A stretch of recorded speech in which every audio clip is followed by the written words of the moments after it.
الحلقة التانية من بسمة عمل. في بوست شفته من كام اسبوع على لينكد ان لبنت اسمها ريم، شغالة في احدى الشركات في قسم التسويق. كانت بتحكي عن اول مرة اتفصلت فيها من شغلها. تخيل، واحدة بتشتغل في شركة كبيرة واخدة بوزيشن كويس، في يوم وليلة جالها ايميل رسمي بيقول لها شكرا، خدماتك مش مطلوبة. تخيل، من غير تحذير، من غير نقاش. والمشكلة ان المدير اللي شغالها من 3 شهور هو اللي قرر يمشيها وقال لها أدائك مش كفاية. طبعا ريم اتكسرت، قعدت أسبوعين في البيت مش بترد على حد، مش قادرة تصدق إن الشغل اللي كانت بتحبه قلب عليها بالشكل ده. بس بعد أسبوعين قررت تعمل حاجة غريبة جدا. جابت ورقة وكتبت فيها أنا ليه اتفصلت، وقعدت تكتب كل الأسباب حتى لو كانت صعبة أو فيها وجع أو فيها جلد للذات.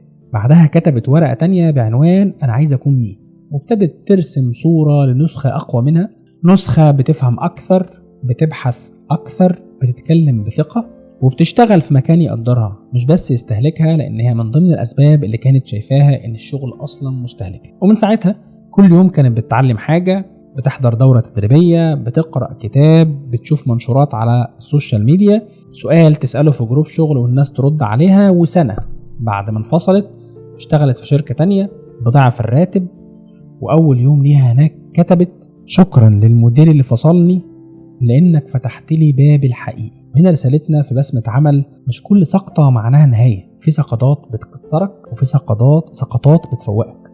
أوقات لازم تقع عشان تشوف الطريق اللي عمرك ما كنت هتبصله وانت واقف في نفس المكان. نصيحة مني ليك، لو مريت بلحظة شبه دي، ما تسألش ليه حصل ده، وإن كان مهم عشان تحل اللي حصل، ولكن ما توقفش عنده واسأل هتعمل ايه بيه.